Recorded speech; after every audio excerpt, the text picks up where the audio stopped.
नमस्कार साथियों, स्वागत है आपका एग्जाम विथ सिस्टम। तो आज का हमारा टॉपिक है राष्ट्रपति और उपराष्ट्रपति का। हम लोग थ्योरी करा दिए थे आपको।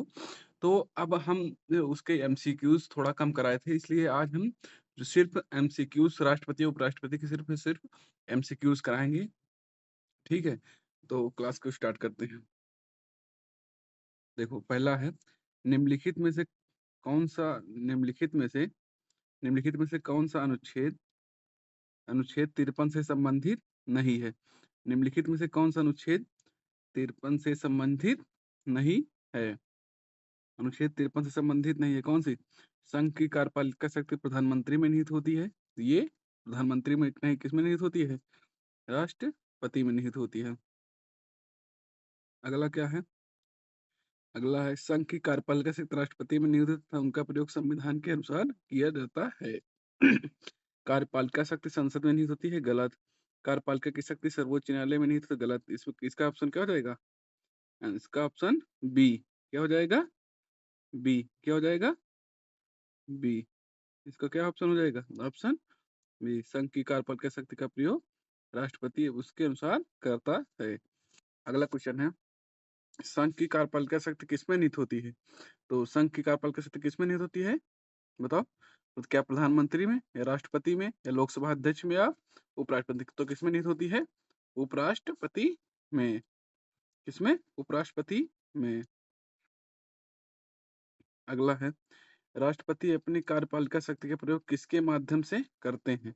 तो राष्ट्रपति अपनी कार्यपालिका शक्ति का प्रयोग किसके माध्यम से करते हैं? तो मंत्री परिषद के माध्यम से। किसके? मंत्री परिषद के माध्यम से। अगला क्वेश्चन है, राष्ट्रपति भारत के सशस्त्र बलों का क्या होता है? राष्ट्रपति जो है वो भारत के सशस्त्र बलों का क्या होता है? जो सशस्त्र बलों का क्या होता है राष्ट्रपति? बताओ। प्रमुख सेनापति। क्या होता है? प्रमुख सेनापति। इसका ऑप्शन क्या हो जाएगा? Option A. अगला क्वेश्चन है, राष्ट्रपति का चुनाव किस प्रणाली से होता है? राष्ट्रपति का चुनाव किस प्रणाली से होता है? किस प्रणाली से होता है? तो किस प्रणाली से होता है बताओ। हाँ, ये क्या प्रत्यक्ष निर्वाचन होता है, या प्रथम पास्ट द पोस्ट सिस्टम द्वारा होता है, या अनुपातिक प्रतिनिधित्व एवं एकल संक्रमणी मत द्वारा होता है, या खुला मतदान? तो क्या होता है? अनुपातिक प्रतिनिधित्व एवं एकल संक्रमणी मत के द्वारा। क्या हो जाएगा? Option C. अगला क्या है? अगला है, राष्ट्रपति बनने की राष्ट्रपति बनने की योग्यता क्या आवश्यक है? तो राष्ट्रपति बनने के लिए क्या होना चाहिए तुमको? लोकसभा का सदस्य बनने की योग्यता रखनी चाहिए। तो क्या हो जाएगा ऑप्शन? इसका क्या हो जाएगा? Option B. इसका क्या आंसर क्या हो जाएगा? Option B. राष्ट्रपति बनने के लिए योग्यता क्या होनी चाहिए? लोकसभा का सदस्य बनने की योग्यता होनी चाहिए। और वहीं उपराष्ट्रपति बनने के लिए क्या होना चाहिए? तो राज्यसभा का सदस्य बनने की योग्यता होनी चाहिए। अगला है, राष्ट्रपति अपना त्यागपत्र किसे देता है? तो राष्ट्रपति अपना त्यागपत्र किसे देता है? तो राष्ट्रपति अपना त्यागपत्र उपराष्ट्रपति को देता है। और वहीं पूछे उपराष्ट्रपति अपना त्यागपत्र किसे देता है? तो उपराष्ट्रपति अपना त्यागपत्र राष्ट्रपति को देता है। राष्ट्रपति को शपथ कौन दिलाता है? तो सुप्रीम कोर्ट के मुख्य न्यायाधीश। ठीक। अगला है, राष्ट्रपति पर महाभियोग किस आधार पर लगाया जाता है? क्या भ्रष्टाचार के पर लगाया जाता है, या संविधान का उल्लंघन करने पर लगाया जाता है, या कदाचार के उस पर लगाया जाता है, या संसद की अवमानना के ऊपर लगाया जाता है? राष्ट्रपति का महाभियोग संविधान के उल्लंघन के तहत लगाया जाता है। राष्ट्रपति पर महाभियोग किस आधार पर लगाया जाता है? तो राष्ट्रपति पर महाभियोग संविधान का उल्लंघन करने पर लगाया जाता है। अगला है, राष्ट्रपति के पद रिक्त होने पर कितने समय के भीतर चुनाव कराया जाना आवश्यक है? राष्ट्रपति के पद रिक्ति होने पर कितने समय के भीतर चुनाव कराना आवश्यक है? तो कितना है? 6 माह। कितना है? 6 माह। कितना है? 6 माह। राष्ट्रपति के पद रिक्त होने पर कितने समय के भीतर चुनाव कराना आवश्यक है? तो 6 माह। अगला अगला है, उपराष्ट्रपति का उल्लेख किस अनुच्छेद में है? तो उपराष्ट्रपति का उल्लेख किस अनुच्छेद में है? बताओ। आर्टिकल 63। इसका आर्टिकल 63। राष्ट्रपति का उल्लेख पूछे तो 52। राष्ट्रपति कार्यपालिका का वो होता है, तो क्या हो जाएगा? अगला है, उपराष्ट्रपति का चुनाव कौन करता है? उपराष्ट्रपति का चुनाव कौन कराता है? मतलब उपराष्ट्रपति का चुनाव में कौन-कौन से निर्वाचक मंडल होते हैं? तो लोकसभा, राज्यसभा के सभी सदस्य यानी मनोनीत और जो निर्वाचित हो गए हैं सभी सदस्य, संसद के दोनों सदनों के सभी सदस्य और हाँ, एक चीज़ ध्यान देना, राष्ट्रपति के चुनाव में कौन-कौन से भाग लेता है? तो दिल्ली, पुडुचेरी की विधानसभाएँ के निर्वाचित सदस्य, लोकसभा के निर्वाचित सदस्य, राज्यसभा के निर्वाचित सदस्य। मनोनीत सदस्य राष्ट्रपति के चुनाव में भाग नहीं लेते हैं और राष्ट्रपति के चुनाव में एक और सभी राज्य की विधान सभाएँ के निर्वाचित सदस्य। अगला है, राष्ट्रपति के पद रिक्ति होने पर कौन कार्यवाहक राष्ट्रपति बनता है? जब राष्ट्रपति का पद रिक्त हो जाता है, तो कार्यवाहक राष्ट्रपति कौन बनता है? कार्यवाहक राष्ट्रपति कौन बनता है? उपराष्ट्रपति बनता है। जैसे राष्ट्रपति अगर विदेश भी गए हैं और यहाँ पर कोई कार्य है तो तब भी उपराष्ट्रपति ही राष्ट्रपति का पदभार संभाल लेते हैं। अगला है, अनुच्छेद 71 किससे संबंधित है? अनुच्छेद 71 किससे संबंधित है?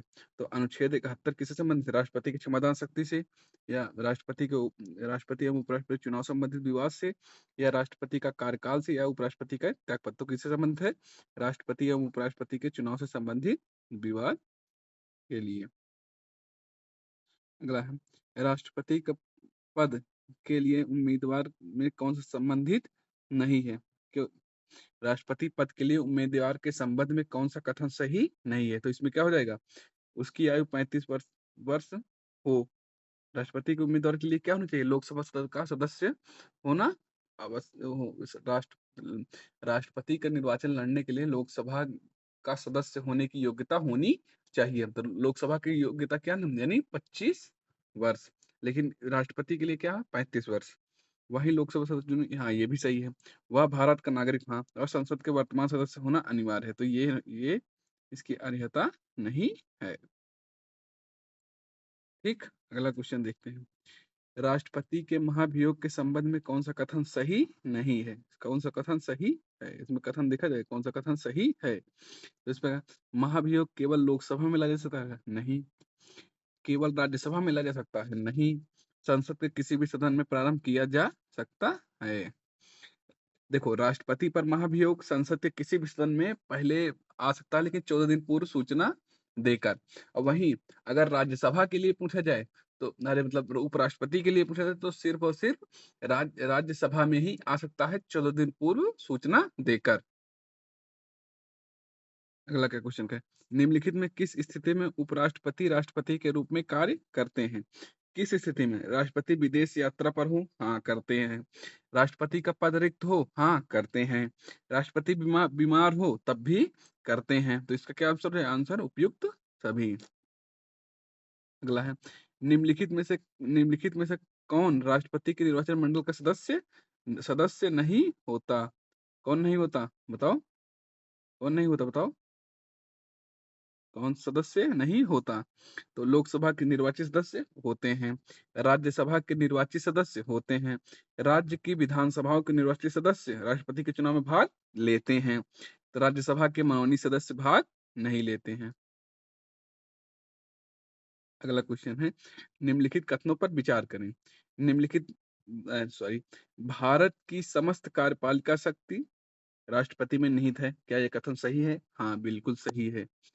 भारत की समस्त कार्यपालिका शक्ति राष्ट्रपति में नहीं होती। किस आर्टिकल में? आर्टिकल 53 में।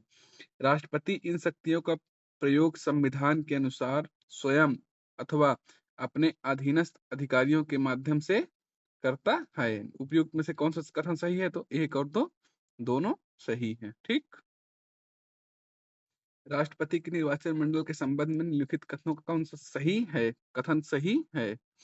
इसमें ये चीज लास्ट का पॉइंट पकड़ना कि क्या पूछ रहा है। कभी कभी ये कथन सही नहीं है लिखता है, उसमें बहुत से बच्चे क्वेश्चन को गलत करके आते हैं। आता हुआ क्वेश्चन हम सही से ना पढ़ने का। देखो, इसमें संसद के सभी निर्वाचित एवं मनोनीत सदस्य शामिल होते हैं, तो मनोनीत सदस्य है, इसलिए ये ऑप्शन गलत है। इसमें केवल लोकसभा के निर्वाचित सदस्य, देखो केवल आ गया ना, केवल के कारण ये क्वेश्चन भी गलत हो गया। ठीक, इसमें सभी राज्यों के विधान परिषद, इसमें देखो विधान परिषद आ गई, इसलिए ये गलत हो गया। तो इसका ऑप्शन क्या होगा? ऑप्शन सी हो जाएगा। इसका आंसर क्या हो जाएगा? Option C. निम्नलिखित कथनों पर विचार कीजिए।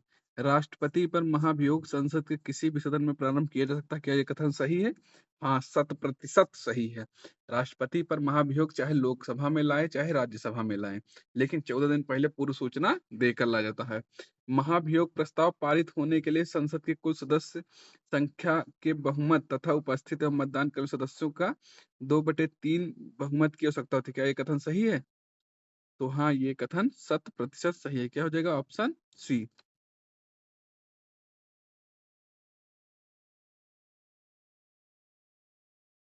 तो आज की क्लास यहीं समाप्त करते हैं, मिलते हैं अगली क्लास में। अगली क्लास में हम मंत्रिमंडल पढ़ेंगे, ठीक है? मंत्रिमंडल पढ़ेंगे, तो आज की क्लास को यहीं समाप्त किया जाता है। और अगर क्लास अच्छी लगे तो क्लास को लाइक करें, शेयर करें, सब्सक्राइब करें। सब्सक्राइब करें जिससे आपको नई क्लास का नोटिफ़िकेशन तुरंत आपके फ़ोन में मिल जाए। तो ठीक है, धन्यवाद।